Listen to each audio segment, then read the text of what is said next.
To me, and it was interesting to Prabhupada too, that so the person who's leading is singing one tune, and then the people who are responding sing another tune, or they change the tune midway through. So on the final part of the Hare Krishna, Krishna Krishna, Hare Hare, Hare Rama, Hare Rama, Rama Rama, Hare Hare.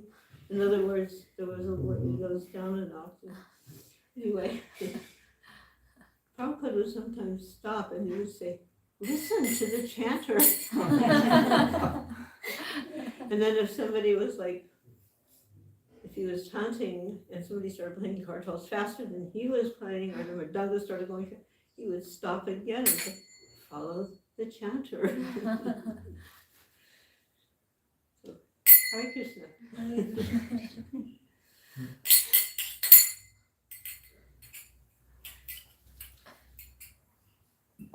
So just like when I came in this morning and last night, there were all these beautiful little notes with the qualities of Radharani. And right after the Guru Puj, they disappeared.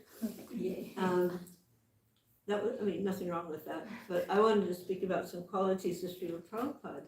And then I started thinking, because I really liked that you had put those little notes around with Radharani's qualities. So maybe on his disappearance day, you could also do the same thing for Srila Prabhupada. And have, so we have the 26 qualities of a devotee, and we have like so many qualities of Krishna, Radharani, so Srila Prabhupada.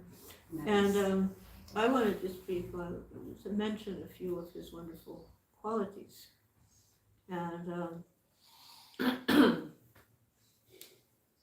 I'll start with two that occurred here in Paris, although I wasn't personally here for that. I certainly think messages would get passed around really quickly, even though we didn't have internet and we didn't have these things.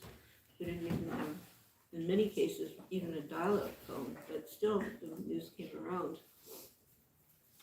But there was one incident. Before I say anything, how many people here are actually French? 2, 3, 4. Well, when I first came to France, ISKCON devotee, I found out really quickly that the French people were not very appreciative of other people who outside of French, especially if you didn't speak French, or if you did try to speak French, but of course it didn't come out so good because you couldn't really speak French. They really were like looking down on you. And I was an American, and I found out really quickly that the French were not, they didn't have a good opinion of Americans at all. It didn't bother me because I didn't really identify as an American in that regards. But because like when I was trying to distribute anything, and you're American, and I just would be going off. So I started saying I was Irish, and that went over a lot better. I'm just pointing that there was some, I don't know if the mood still is there, because now that was in the 70s, mid-70s. But Srila Prabhupada also experienced this type of reaction. And it wasn't because he was Indian. That part was okay with him. But when we would have programs, they would bring the Vyasa sign. And this is a very modest, really sweet little Vyasa sign, but we had this great big, humongous thing. There are pictures of it. And they'd lug it around to the airport, to the, or to whatever program there was. So this was a somewhat prestigious program, but still there were, we call hecklers. Do you all know what hecklers mean? Mondakini, do you know what that means, heckler? Like they interrupt, they taunt, they interrupt the speaker in a not polite way. Like it's not, oh, hurry, go, it's like, making remarks. So Prabhupada was speaking, he was sitting on that great big huge Vyasa sign on the stage, beautiful hall, like very theatrical. There was padded chairs, the seating was super proper seating, but there were these hecklers. So Prabhupada said, what is that? What are they saying? And at that time, Her Grace Jyotirmayi was the person who always did the translations for Srila Prabhupada. She had such an excellent recall, but more than that, she had an excellent grasp of the philosophy. So she was able to really translate the English difference very accurately. What is that? What is this noise, this disruption is coming? And they said they didn't like why was he sitting on this big throne? We call it a throne. They didn't want him to sit on that big throne. And Prabhupada said, oh, you can also sit here if you're conversant with the science of God. You can also sit here if you're conversant with the science of God. Offering them a tangible access, which of course they couldn't take because of course they weren't conversant. But it was not what they expected. Like, there wasn't like, oh no, you can't, blah, blah, blah. It was like, yeah, you can also sit here, but you have to qualify. So, but after that program, Srila Prabhupada said not to bring the big Vyasa sign anymore. Otherwise you can just see, I mean, there were times that you look back at it, no wonder people thought we were weird. We'd plow into an airport with this great big Vyasa sign, throwing petals of flowers, and we didn't clean them up, like. I had an ashram in Columbus, and it was only ladies. Ladies can sometimes be neat and tidy, sometimes not. But when we'd go to the airport to greet a sannyasi or a guru or an esteemed or a GBC or an esteemed guest, we'd throw flowers like anything. But we brought, a sweeper, and we always clean them up afterwards. That was because one time after we did it, we were leaving without cleaning them up. We turned around and then we saw the airport people, and we could see they weren't very pleased with us. So, because we didn't want them to be displeased with Srila Prabhupada, then we understood we need to be a little different. So that was one thing. And do you know what the word regal? Regal? Yes. Okay, so another quality. You got that word in French? Okay. What is it in French? Royal. Royal? Royal. Well, Royal. Like king. that's Royal. it. Royal, yeah, because I don't know very well. Yes, Srila Prabhupada was very royal. And just like he would say, sometimes we get a little shabby. We thought we were renounced, actually we were just sloppy and messy. But so he said, first dress, then address. You get the point, if you're going to be Jai Jai, Sri Radha Harishwara. Now, do you see any difference here? Yes. Too different. Those who saw the previous darshan, do you see some difference? Well, you will, because you know I was. Okay, anyway. And darshan doesn't mean just going to look. Darshan means you're going to observe very closely, very intently, and you start at the lotus feet, and take your darshan up to his lotus face. And that's described in the Bhagavatam. So I noticed this morning, Paris didn't have a peacock feather. And sometimes, well, we'll just speak of the ankle bells. Anyways, yeah, because there was this pastime with Prabhupada on the installation of Paraswara Vilasur, didn't have ankle bells. Where are the ankle bells? He was like really concerned, where are the ankle bells? And devotees, somebody went right out, but we didn't have any, so they ran out to find something to use for the ankle bells. In other words, they didn't say, okay, I'll put that on my bucket list. Right away, immediately, Prabhupada said someday they were going to immediately act upon it. In Bhaktivedanta manner, before the installation of Radha Gokulananda, small Gornitai deities that came from Navadvip were installed. And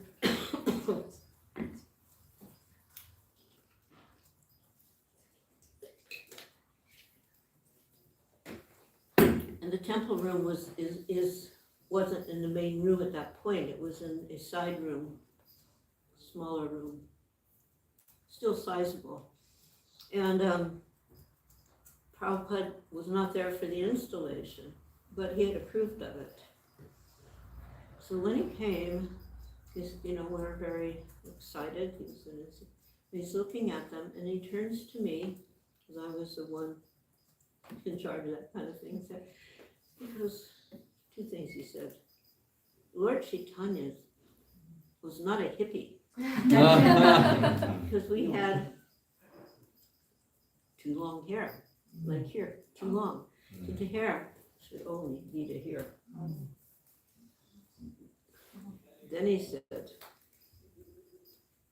and Lord Chaitanya must, use the word must, he must wear a peacock feather. And then he said, Nityananda can, but he doesn't have to. So he distinguished. Prabhupada was going out the door. I already had the scissors, haircut on the spot, and I'd found a peacock feather, pulled it out of the fan, and the point is when Srila Prabhupada gives us information, gives us an instruction, he's not just giving us information, he's not like, what's that thing you go, he's not a Google here, whatever you want to know. He's telling you specific things to assist you in your service and your realization of the personality of Godhead and his associates. So important. So, Parasishwara, ankle bells, he was looking for those ankle bells. And we may think, it's not a big deal. That's our Maya. That we would think something spoken to us by the Acharya Srila Prabhupada would not be so important. Every word he has to say to us is really important. Another thing, have you heard of the Radha Damodar traveling party? It's like, so it was a traveling party. And of course, Radha Damodar were the representatives of Radha and Krishna on this traveling party. Now they're in Gita Nagari. But Prabhupada came for their specific darshan while they were on the bus. So they were riding on a big, huge, big bus. And he's looking. And Radharani had a long skirt, like, see, this is covering the base. And he turns to Vishnu Janasan, who's in charge. Like right around his feet, he goes, this dress is too long. It makes her look old. She looks old like Krishna's mother. So we want to keep these type of instructions in mind because he knows what he's talking about because he's seen them. So that's one, otherwise she looks old like Krishna's mother. We would have never thought, but he's seen them. So another Paris, but he was his regal, his royal, how he was royal. So he was to meet a politically very important person. So it was quite like a very high level formal location. It had enormously tall ceilings. Like this ceiling doesn't even come close. It was extremely, very high ceilings and windows, huge windows. And velvet drapery, very ornate furniture, Hare Krishna. And then the aides or the forerunners of this very important person appeared. And Prabhupada was there sitting. He was on a chair. Were you there? Not in the room, but I was there.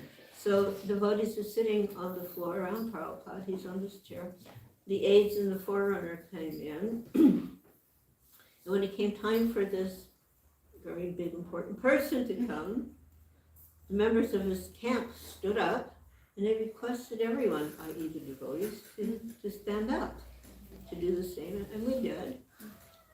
But Srila Prabhupada quietly sat, quietly but firmly refused to stand up for the audience of a materialistic personality. And at the same time, he was completely courteous to the dignitary. So this was Prabhupada, how he could combine a apparently contradictory moves, like he wouldn't stand up, but he was completely courteous. He respected him, gave him respect, but he wasn't going to stand for a materialistic person. So another Prabhupada quality, gallant. You know that gallant, it means brave, heroic. He saved Radha Ishwara from imminent damage this was during an installation, and an unsecured pillar. So on each side of their altar were pillars, and they were holding up a platform right above their heads, and on that platform, Jagannath, Subhadra, and Baladev. And the devotees were jumping and leaping and Hari bowling, eyes closed, not noticing anything, unlike Srila Prabhupada, who noticed that the pillars were about to collapse. He, in one bound, his vyasa sign was toward the side.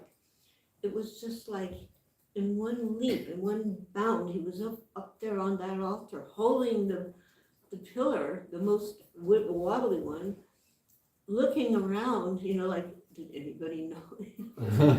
Finally, somebody, his bliss-filled men finally realized what was happening and went to help him. So we should always be really conscious, even in our most blissful moments. And during that same day, so this was an installation, the first large marble Radha Krishna deities in ISKCON.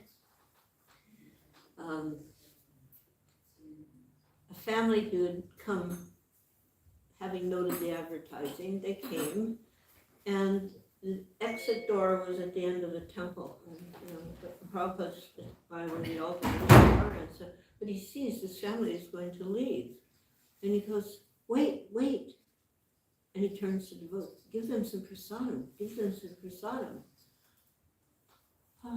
don't have anything ready. Prabhupada was like, he could make water freeze with his glance sometimes. So you got one of those, you're gonna freeze the water glances, bring something. And then he asked, please wait. And it turns out no one should ever leave without prasadam. So in the meantime, somebody had scampered downstairs, the kitchen was in the basement, and come back with a plate of fruit. He goes to the altar, puts it on, picks up the bell, ring this bell, Prabhupada distribute it. Prabhupada, it's not offered yet. Another freeze the water glance. Frankly, as soon as it touches the altar, it's offered.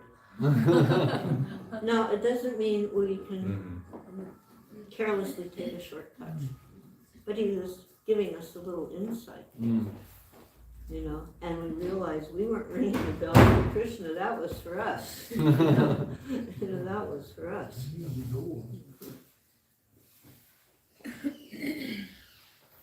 He was also very gracious. It's like gracious, right? So we had finally the first Rath Yatra in the UK. If you read anything, it didn't go over as well as we had hoped. We had the best location, Marble Arch, best, we're gonna pull it to Trafalgar Square.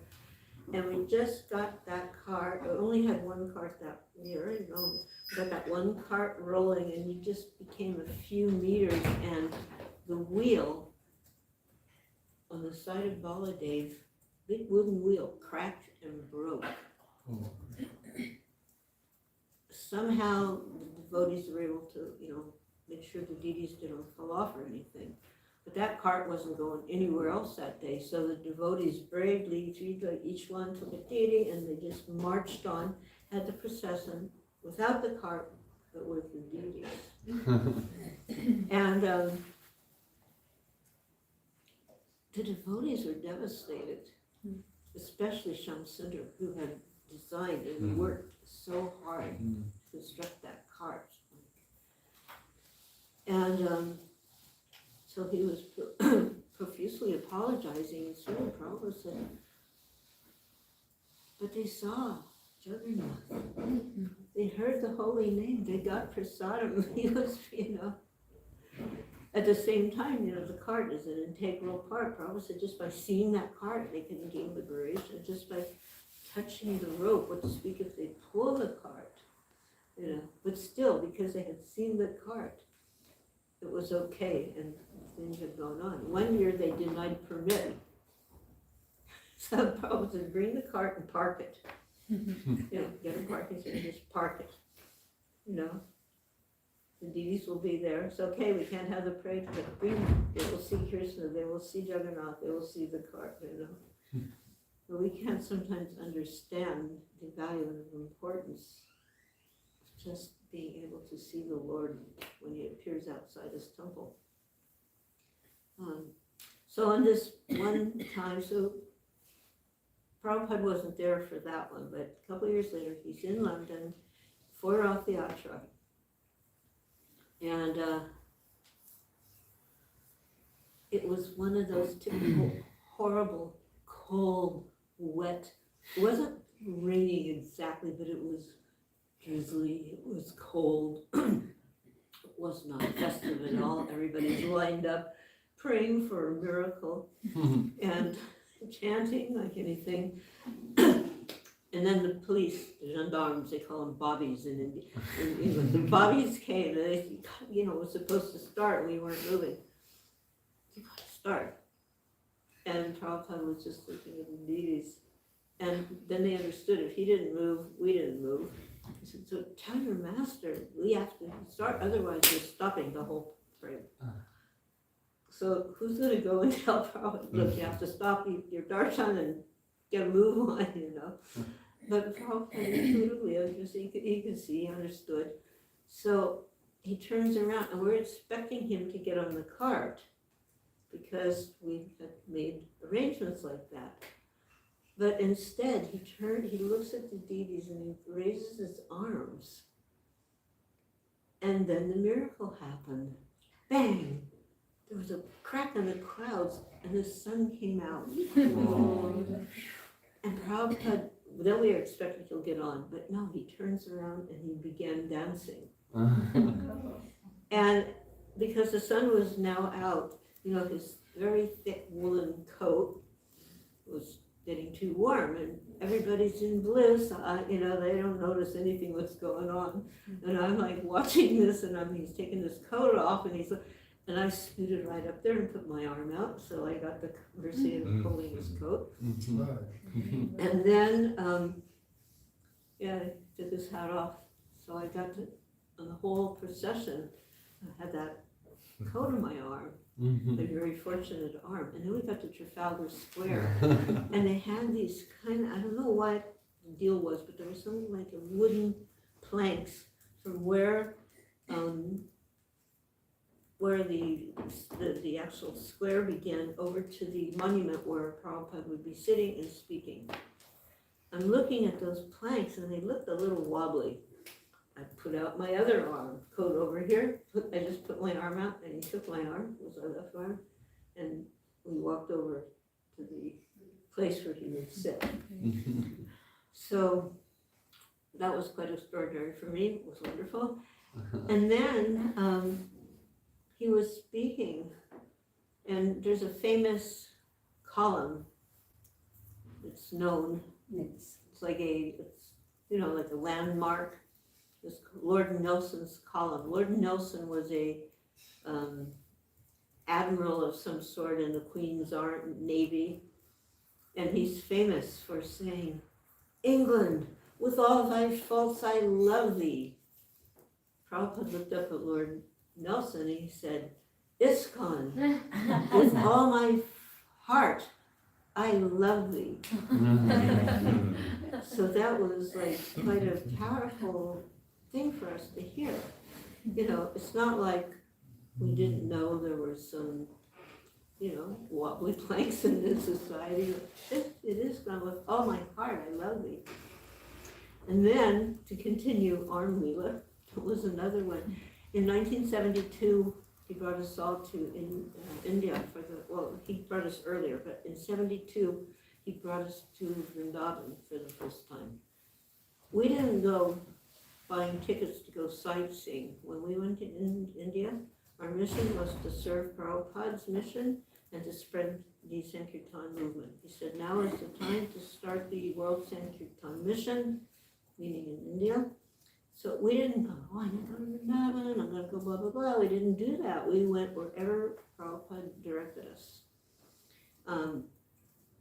But finally, he directed us to Vrindavan. A couple years later, we waited. And it was like a year and a half or so. And it was Kartik.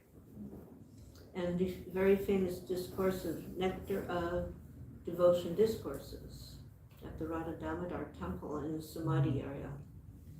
And at that time, have you all been to that Radha Damodar Samadhi area? And when you went there, you said the marble on the ground, you saw that? That marble was not on the ground when we were there. Just the beautiful dust, the Braj Raj, the dust of Vrindavan. What happens with marble when the sun hits it? Just heats up like anything, But the dust of Raj, it just absorbs the heat, Anyway, somebody had the idea that was marble from Jaipur was better than the dust of Raj. So that was there. And there was some kind of like construction going on in the Samadhi area, which was where we were holding the discourse, and Srila Prabhupada was staying in his rooms, one of which, the kitchen, overlooked the Samadhi area. So he finished the discourse and he got up, and there was only one little electric light hanging on a little, cord. So it was not really well lit, and because of some construction, whatever it was, it wasn't putting marble, it was some kind of construction though. And so there was little uneven situations. And he gets up to go to his rooms and nobody moved, and they were still hariboling. So I got up, I put out my arm, and he took my arm and I walked him to his room. So then I just started doing that every night. And every night I accepted my arm and I walked him to his room. Another quality of Srila Prabhupada was he was spontaneous. So this was before any DVDs had been installed, and it was in New York in the extremely early days, like late 66, early sometime maybe 67. But he had his small little brass Radha Govinda deities, and he was dressing them. And there was one devotee lady there, and she was observing. And he was trying to adjust Radharani's skirt so that it was swinging out. And the petticoat was not full enough. So he's told to this girl, devotee girl, he goes, bring me a small twig from a tree, bring me a small twig. She had no idea what it would be for, but she brought the twig and he put it under the skirt, which caused the skirt to swing out. And then he commented, her skirt should always be full, as if she were dancing. Now, one time I was dressing a deity, which I won't say where, but there was not even a petticoat, and the skirt was just. So we have a measuring stick. I think you probably have those things. They're about a meter long, measuring stick. So I took the measuring stick and I put it under, and then the skirt was out. And nobody knew that except in the evening when the pujaris came to dress for the evening. And I thought, what? Oh my God. What is Malati thinking? What has she done? She put the yardstick under her. And of course, when I explained explain to them why and how I got the idea, then they had to accept, because I would not have thought of that had not Prabhupada requested a stick to put under Radharani's skirt so it would be full as if she were dancing.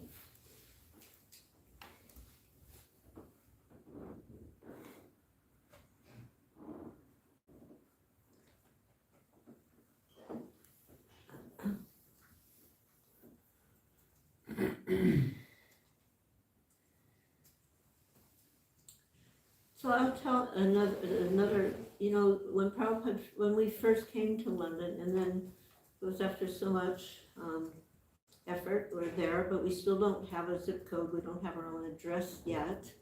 And we were staying out at John Lennon's estate in, it was called Tittenhurst, that was the name.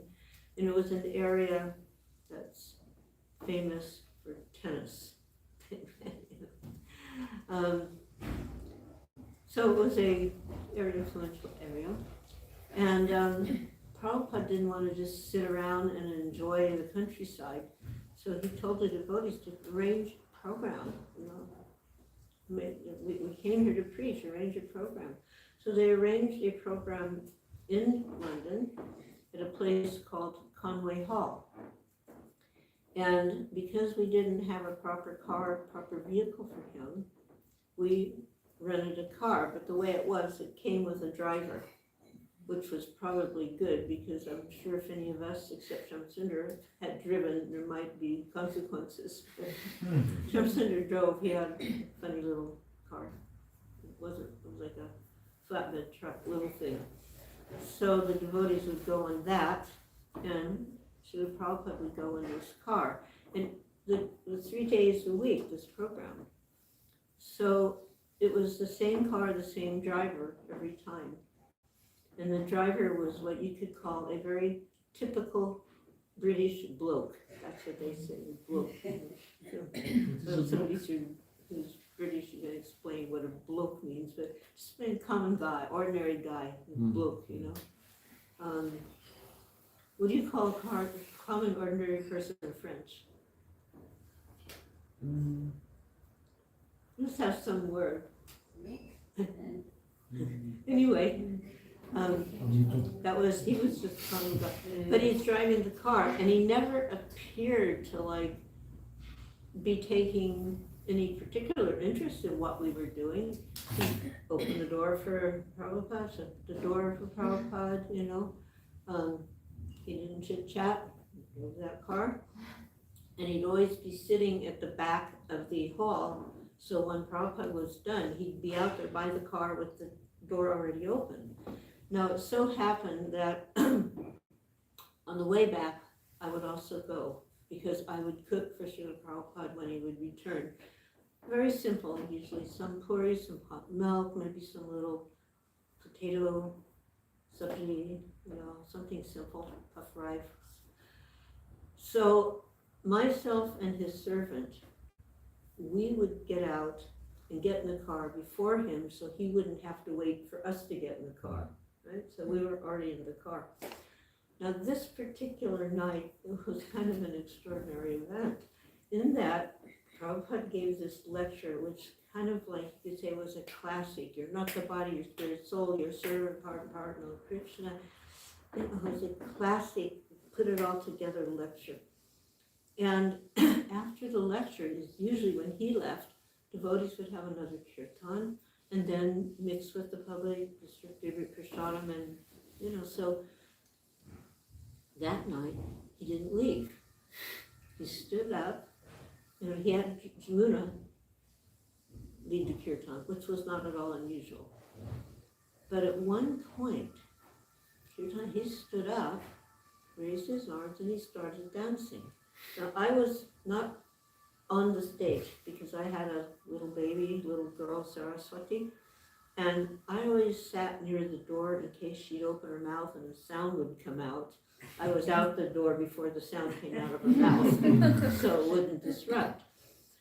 But now he's up, he's dancing, so I came forward, and I'm right by this, and I'm watching it, really watching, and I realized his feet are not touching the stage. He's dancing, but his feet are not coming down on the stage.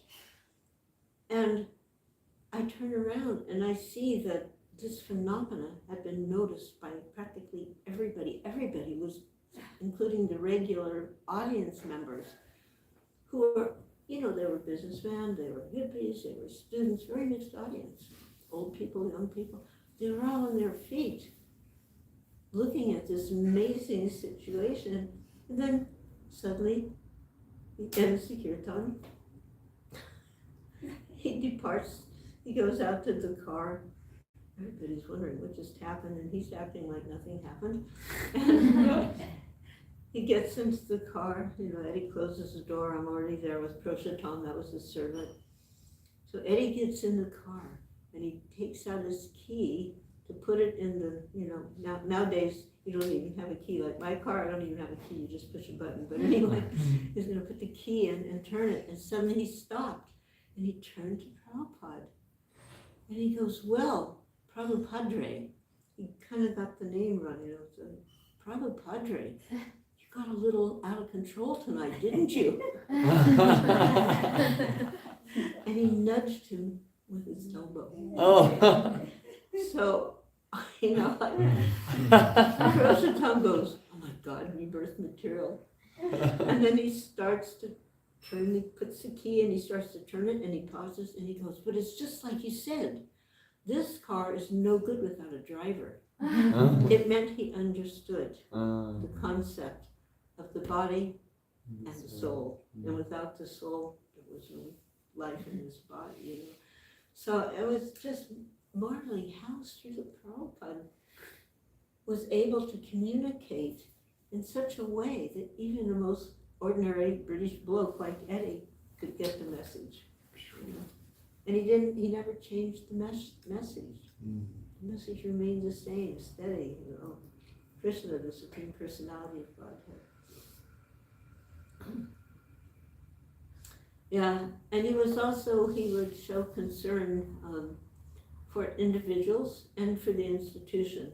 But sometimes there's a tendency of buildings over people, But Prabhupada, he had concern for the individuals, means the devotees, and for the institution. So on March 24th, 1968, which happened to be an Easter Sunday, by the way, if you check your backtrack, there were two seekers from the Morning Star Ranch. So the Morning Star Ranch was this hippie commune up north from San Francisco, about 101 miles north. And it was based on becoming one with nature. Clothing was optional. It means you didn't have to wear clothes if you didn't want it. And Prabhupada but the founder, the person who was in charge of that commune, he was very attracted to Prabhupada. And he loved the chanting, so he had taught. If you're going to converse, maybe go to the side instead of like, Malati, it's translation I see, okay, because that's, you jumped up, I thought. in Russian. Oh, no problem. Yes, thank you. No, it's okay. It's because I saw her jump from there to there, and I was thinking maybe she needs to say something, which it happens. Translations welcome wanted. So he invites Prabhupada to go there. And to our shock, I mean, there were just a handful of us at that time. To our shock, he agreed he will go. And go up there, 101 miles, 2 hours of driving. And you have to go up this little path through a little forest, and he's going up the little path to a little forest, and all of a sudden somebody jumps out of a tree and he lands right in front of Prabhupada. And he's only wearing a big bushy beard and long hair. Prabhupada didn't flinch, he went. So two of the people from that commune became devotees. So that person I mentioned, he came back to San Francisco to our temple. So after a few days, the devotees told him, well, if you want to stay, you need to shave up. We weren't shy in those days. I could give a class about beards and mustaches, but we don't have the time right now. But, so this person, he shaved up his head, but he didn't shave the beard right away. But then after a few days of chanting with the devotees and hearing, that also went. So the two fellows, they were getting initiated. And one was Madhuvisa, who became very famous all over the world. Prabhupada called him the Emperor of Kirtan. His kirtans were so ecstatic. And the other person, Bhakta Tam, became Tamal Krishna. Oh, wow. So during that initiation, there was a very profoundly moving lecture. And Prabhupada was cautioning devotees whether they were new initiates or already committed disciples or just general members of the audience. So these initiation formalities are there. It's there. So you are instructed, you are guided, but you have to act. In other words, it's just not enough to let it go in the ear and out. We have to do something. Unless you act, then the same thing as in India, the so-called Brahmana and Kshatriyas are degraded. So he acknowledged, he was lifting us up, but we have to do something to remain up. He said, if you don't do anything, there will be no meaning. You have to stick to the Brahminical qualities and at the same time work Brahma karma. There's a current ISKCON godbrother who's not giving Gayatri to anyone who has any of it. He's not giving it to women, and he's not, contrary to Prabhupada, and he's not giving it to men who have a job. Like I found out our temple president here, he's also working. It's not just honorable to work for Krishna. So he was explaining Brahma karma means Krishna consciousness. You have to engage yourself, Brahma karma. Exhibit your qualities, that you're truthful, that you're controlling your senses, you're controlling your mind, and that you're simple and that you're tolerant. Because as soon as you take up spiritual life, the whole class conducted by Maya will be pushing against you. That's Maya's influence. So, yeah, he wrote one godbrother, one of the first of all, in the beginning, there was always somebody at the temples like this. In New York, it was Satsaru who was working and giving everything he earned to maintain the temple. In San Francisco, Jayananda Prabhu, whose pictures are on or could be on the Rajayacha carts. There's always been that person. And in Montreal, there was a young Indian devotee, one of the first, Gopal Krishna, who became Gopal Krishna Goswami. He came, he had a job, he was a marketer for Pepsi Cola Company. And he had become fully convinced. He had been looking around, he'd gone to all the other temples and different spiritual organizations in the city. And then he came, Krishna saved him really in a wonderful way. He came to the Montreal temple, which was it was up a flight of stairs, big flight of stairs, and it was in a former bowling alley. Did you do bowling here? You throw a ball down and thing, and so that's what this place has been. And he was very fascinated to observe these Western men and women following a culture that came from his own country when he himself was not, following that. But he became,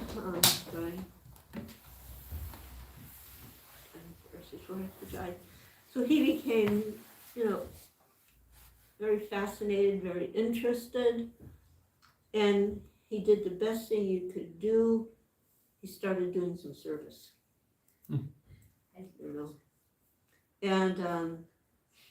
he was starting to give money from, if an Indian is in America working, especially then, that money is going back to India for your family.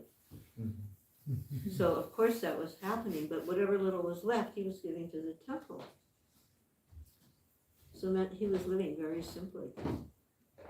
And at one point he was seeing, maybe I should stop this job and join the devotees full time. And he asked Prabhupada, and Prabhupada said, "You're not a karmi. This work you're doing, it is not karmi work, it is Krishna's work."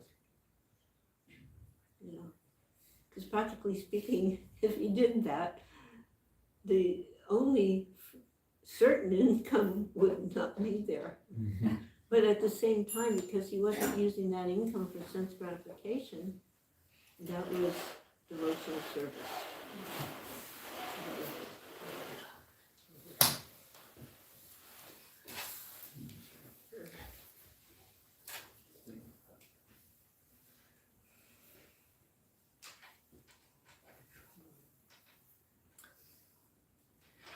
Another point, this is like the topic of, you can say, spiritual etiquette. So he's answering some questions. And he said, your next question, after leaving this material realm, does the devotee remain forever with his spiritual master? After leaving the material world, does the devotee remain forever with the spiritual master? And Prabhupada said the answer is yes. But I think you have got the mistaken idea in this connection. You speak of pure devotee, that he is a Shaktavesh avatar, and that we should only obey him. So, we were focused on Prabhupada. These things are the wrong idea. If anyone thinks like that a pure devotee should be obeyed and no one else, that means he's a nonsense. So we advise everyone to address one another. So please listen to this point. We advise everyone. Maybe if you scooted in, there's people scrunched in the doorway and there's all this like empty space up here. I don't know. Blocking the doorway is kind of bad posture. So people will come in and coming in the temple, there's people behind them, and right in the doorway they do their obeisances so nobody else can get in. You step inside and you leave space for people. So we advise everyone to address one another as Prabhu. Prabhu means master. So how the master should be disobeyed. Others are also pure devotees.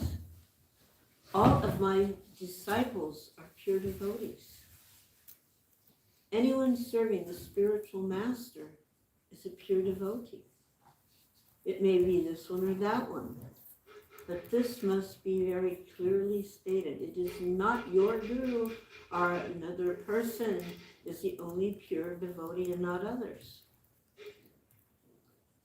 So meaning, and when he said your guru, he's speaking about himself, that he wasn't the only one, Anyone who's surrendered to the spiritual master is a pure devotee.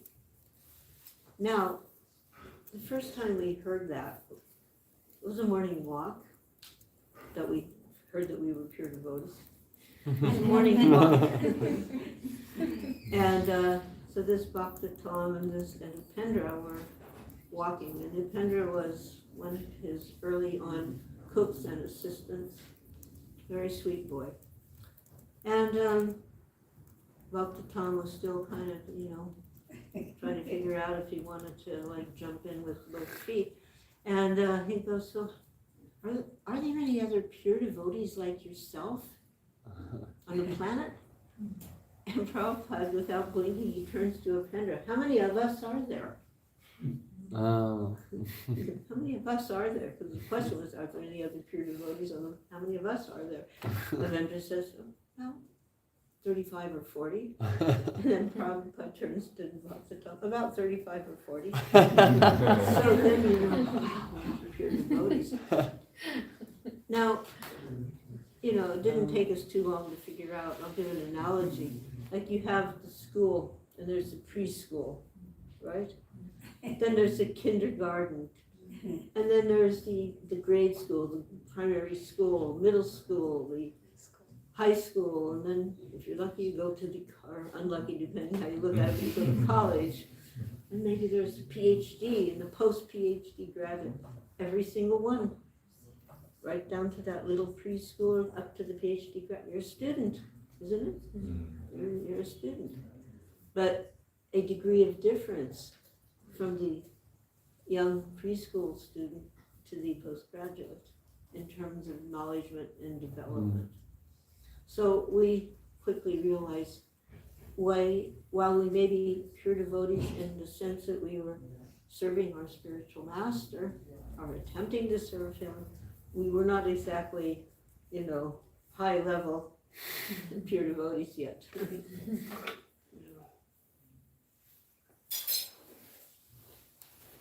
So I think it's time to, but one thing I'll say, that so Prabhupada was continuing this, he goes, among ourselves, again, one should respect each other as Prabhus, as masters. So then he said, we'll have another ISKCON there. He's talking about the spiritual sky. Everyone will be there. And you'll recognize each other, will know each other. Then he goes, of course, Mr. Nair must stay. So if you know the history, you know, what are you doing here? in transit back to New York. Oh, I am too. Are you going today? Yes, What's your line? Delta. Oh, DA. Okay. He's from America. I've known him since he was like a kid. Here is his son now. Anyways, yeah, so we'll have another ISKCON there in the spiritual world. Everyone will go, will know each other. Only Mr. Nair, the guy that tried to cheat Prabhupada, he'll have to stay. And if somebody does not go, now he's addressing the students, if somebody does not go, I shall have to come back and take him. You know, so this must be clearly stated. So he was admonishing us, we need to finish our business. If somebody does not go, then I shall have to come back and take him there. One should remember this.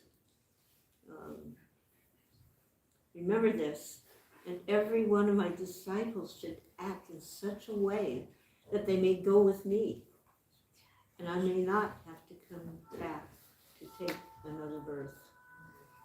That was a letter to Sister Krishna in 72. And, you know, we all know that there's been some big waves that knocked over some of our boats and dreams, but at the same time, he would expect us to continue, no matter what. So even if there is some difficulty, we should continue. Just like Srila Prabhupada Thakur says, no matter what, you keep chanting. No matter what, keep chanting, keep chanting. In the same way, pick yourself up and keep serving and chanting. Hare Krishna.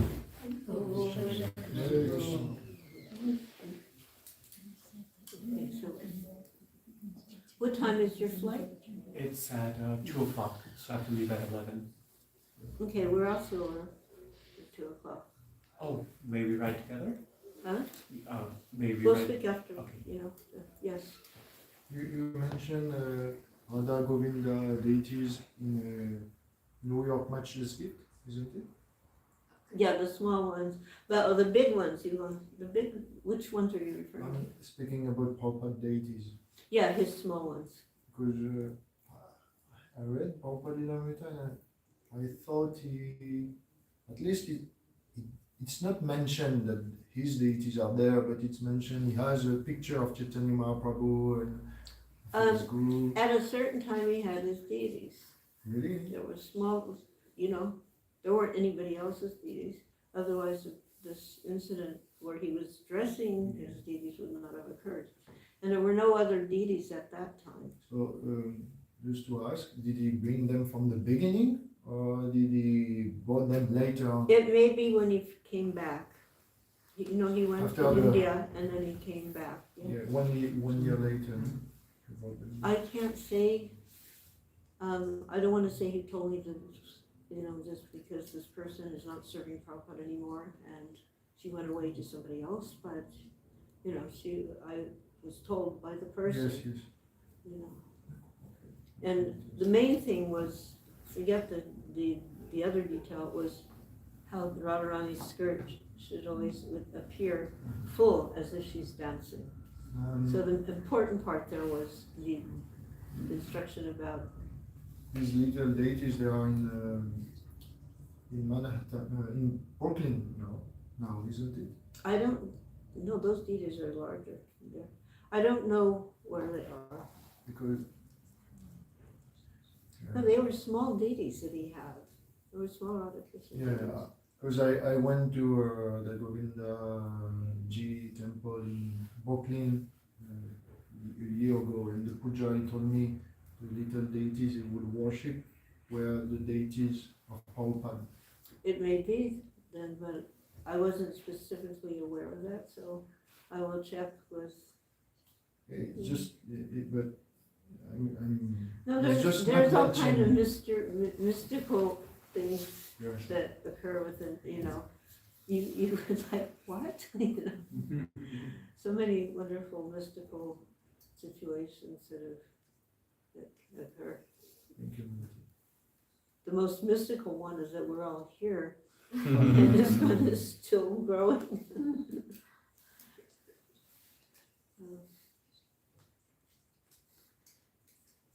Hare Krishna. Thank you.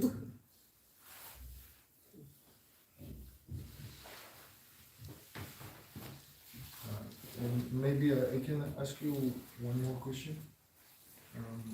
Did Prabhupada explain to you the meaning of your name? Did Prabhupada explain to you the meaning of your name? The meaning of Your name, Your name, Malati. Malati. the meaning. The meaning of your name, your Oh, spiritual my name, yes. Yeah. Yeah, it's in Chaitanya Charitamrita, it's mentioned a few times, Malati flower, the fragrant flower that is used in the worship of the deities. There's also some obscure gopi, there's hundreds and millions of gopis, so one of them is named Malati also, Okay. but for the reference for me, it's the flower.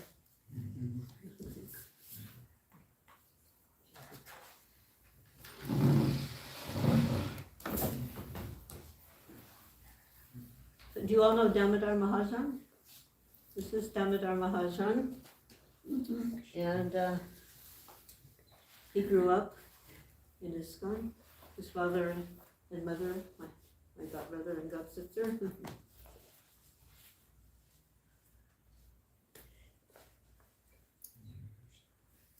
And they retired from family life and went back to India and built a temple, and they're serving there now. Where's that city? Near Indore in Madhya Pradesh. Central India.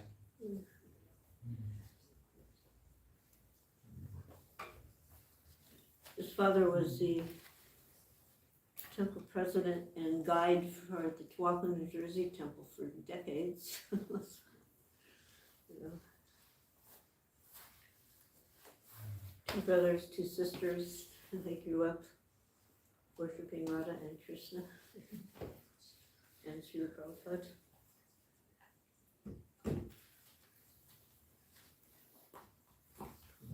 Hare Krishna, Malati Mataji ki Jai. Srila Prabhupada ki Sri Radha